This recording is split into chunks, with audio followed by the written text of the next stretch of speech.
George Bush administration, George W. Bush, and Chief of Staff for U.S. Senator Elizabeth Dole when she was a senator here in North Carolina. Our chairman was instrumental in keeping Carolina red during the last election, and you remember Carolina was carried easily by our president then, and we voted overwhelmingly for President Trump. It's not an overstatement to say that he is the Goliath among state chairmen, GOP state chairmen in the country. Amen. And, we welcome him. And Chairman Whatley. Thank you.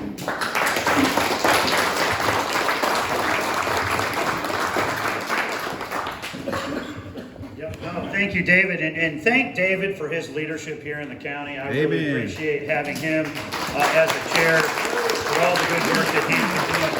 You know, when we look at our election cycle that we've got, you know, we're 2 months out from the primary just this week, but we're getting closer and closer and closer to November. I know everybody here cannot wait until we get to November. I cannot wait until we get to November. We always hear, this is the most important election cycle of our lifetime, right? I'm not going to say that. But what I am going to say is this is a absolutely tremendously important election cycle. And we really have it both on a federal side and on a state side. I want to talk about 4 particular sets of races that we've got that are really, really important for what we're trying to do here in North Carolina to get this state right. When you look on the state side, we are unbelievably fortunate to have Republicans in charge of the State House and the State Senate. When we think back to what the policies were like the first time that Republicans took the majorities in 2010, where we had a deficit, where we had debt that we owed to the federal government, we had the highest tax rates anywhere in the Southeast. And you think about all of the different changes that we have seen due to the leadership of Republicans in the House and the Senate, and Danny Earl Britt here, who is a fantastic member of the Senate, part of that leadership team there. We are now in a position where we have a rainy day fund. We have tax cuts that are now the lowest in the Southeast. We have infrastructure investments, and we are passing legislation every single year to make sure that North Carolina is the #1 place in the Southeast and the entire country for families and businesses to move here. And that's whether we have a Republican governor or not, that they've been able to move that legislation and get it done. We have to have supermajorities because Governor Cooper, Governor Veto as I call him, has not just vetoed more bills than any other governor in North Carolina history. He has vetoed more bills than every other governor in North Carolina history combined. He has vetoed a voter ID bill. He has vetoed the Born Alive bill. He has vetoed opportunity scholarships. He has vetoed all kinds of good legislation. And we need to have those supermajorities to be able to override those majorities. And then we have to win a majority on the North Carolina Supreme Court. We have to get the majority. When you look at that North Carolina Supreme Court, and all of the decisions that they have thrown out, just blatantly partisan positions, right? We were very fortunate last cycle. We created at the North Carolina Republican Party a Judicial Victory Fund. We raised and spent $1.2 million to support 3 candidates on the Supreme Court, including Paul Newby, who is running for Chief Justice, 5 candidates on the Court of Appeals, and we won all 8 of those races. Well, now we have, instead of a 6-1 Democrat majority with a Democrat Chief Justice on the Supreme Court, it's now 4-3, but we need a majority. We have to give Paul Newby a working margin on that court. And on the Court of Appeals, there's 4 races. 2 are Republicans that we have to reelect. 2 of them are Democrats that we have to knock out. When we win all of those races, we're going to have a 12-3 supermajority, conservative supermajority on the Court of Appeals. And I got to tell you, when we have supermajorities in the House and the Senate, and we have a majority on the Court of Appeals, then we can just send Governor Cooper back to his bunker in the basement in the governor's mansion to ride out his next 2 years being completely irrelevant in terms of the leadership of North Carolina. Second, on the federal side, after all of gyrations that we've had regarding the congressional maps and the Supreme Court throwing them out even though they don't have the authority to do it. The leadership of the House and the Senate filed an appeal to the Supreme Court today. We're going to be supporting that from the NC GOP. But we still have an opportunity to pick up 1 or even 2 seats here in North Carolina because of the 14th seat that we got from redistricting. We only need 5 to send Nancy Pelosi back to San Francisco where she belongs. I want to make sure that we do our part here in North Carolina.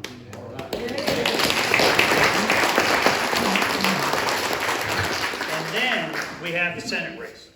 Now, Richard Burr is not running for re-elect. He is going to retire. We have got to hold this seat in order for us to take a Republican majority in the Senate. Right now, we're 50-50. Kamala Harris is breaking the ties. How do you think she's going to vote on the Supreme Court nomination of the most liberal nominee that has ever been put forward for the Supreme Court? She's going to break the tie the wrong way. If she were to be able to break the tie on the Build Back Better program, break the tie on tax increases, break the tie on imposing the Green New Deal, she'll do it in a heartbeat. Thank God Tom Tillis won last time to be the 50th Republican, which allows Joe Manchin to be Republican 50.5. But we have to hold this seat or we will not be able to take control of the Senate. Now, we've got a bunch of good candidates in that race. And I don't care who comes out of that primary, because that candidate, that Republican candidate, will be one that is going to put North Carolina families first. He is going to be tough on China. He's going to be tough on Russia. Going to be tough on defending the southern border. Going to fight every day for the sanctity of life. Going to fight every day for the Second Amendment. He'll fight for you and fight for your families. And we need a candidate like that in the United States Senate. Yes. And I will say this. There are a lot of people in this room that probably support any one of the 7, 8, 9 candidates that we have in the race. But come out of that primary, we got to be on one page. This is going to be the most expensive Senate race in the entire country. Last cycle, in 2020, all-in spending on the North Carolina Senate race was $287 million. By far the most expensive Senate race in the history of the country. We're going to be between $250 to $300 million this cycle. We've got to make sure that we're going to be unified. Now, when you think about North Carolina voter registration numbers, 30% Republican, 34.5% Democrat, and as of this week, 35% unaffiliated. More unaffiliated than the Republicans or Democrats. In the last cycle, we had 21 statewide races. We won 17 of them. Out of the 17 wins, 13 were by 100,000 votes or less out of 5.5 million cast. So how are we going to be able to win all of these crucial races that we've got this cycle? 2 things. Number 1, grassroots. Grassroots, grassroots. We were able to recruit and train 10,000 volunteers in all 100 counties last cycle. They initiated 10 million voter contacts, and even in a pandemic, they knocked on 3 million doors. My favorite statistic in all of politics is that if you have a 5-minute conversation with an undecided voter, they are 6% more likely to go vote and to go vote for your candidate. 10 million voter contacts, that's a lot of 5-minute conversations. This time around, we are in the process of building out the biggest grassroots mobilization ever for an off-cycle race, an off-cycle cycle. So we're not in a presidential cycle, we don't have a governor's race, but we are building out a program where we're going to have a minimum of 5 and probably 7,500 volunteers that we're going to be training and we're going to be putting out to do the grassroots. We got to have your help to be able to recruit and train those volunteers. We need you to step up and be volunteers. The second thing that we're going to be doing is in North Carolina, around the country, we have to protect the ballot. We have got to make sure that the votes that are cast are legal and that they are counted correctly.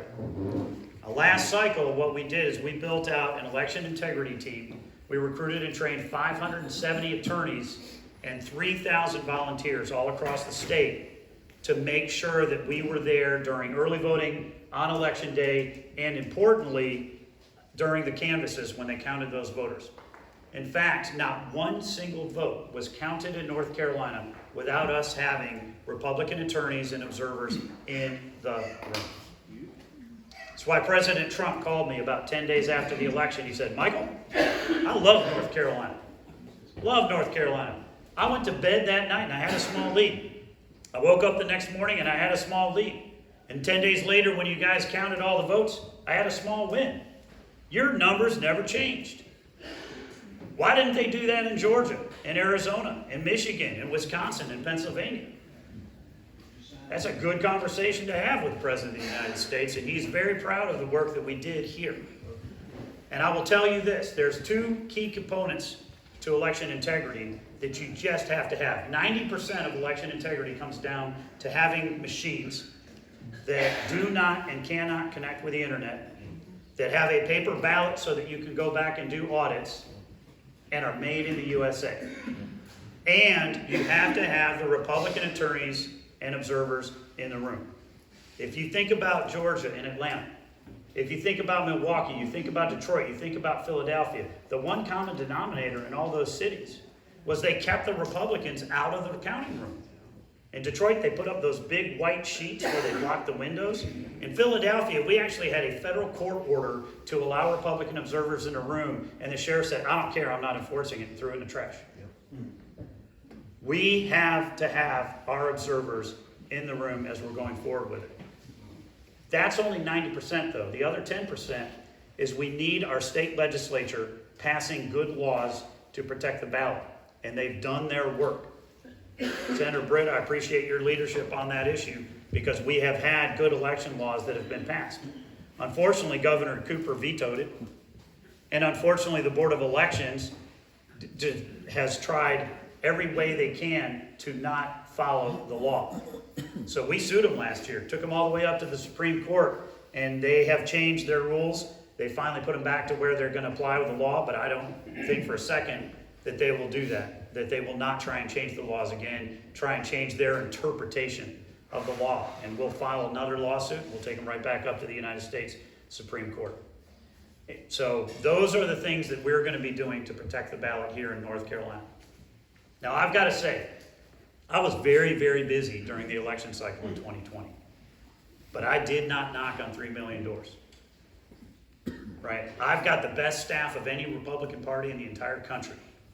But we did not initiate 10 million voter contacts, and we were not, our staff of 10 in an office building in Raleigh, at every single one of our precincts all across the state. We cannot get out the vote, and we cannot protect the ballot without you. And I gotta say, since I have become the state party chair, I have traveled to all 100 counties, and I have met with all 100 of our party chairs, and nothing gets done without our county parties.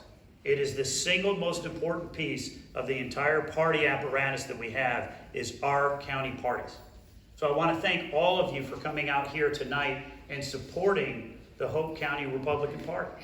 You are the Republican Party, right? I always say I'm very proud to be the chair of your Republican Party because it is. It's your Republican Party. But we need you to volunteer. We need you to recruit other volunteers. We need you to talk to the voters, and we're going to need you on our new ballot protection team. And you can go to our website, nc.gop, and get all the information that you need. But we cannot win this fall without you. David, thank you so much for your leadership and the opportunity to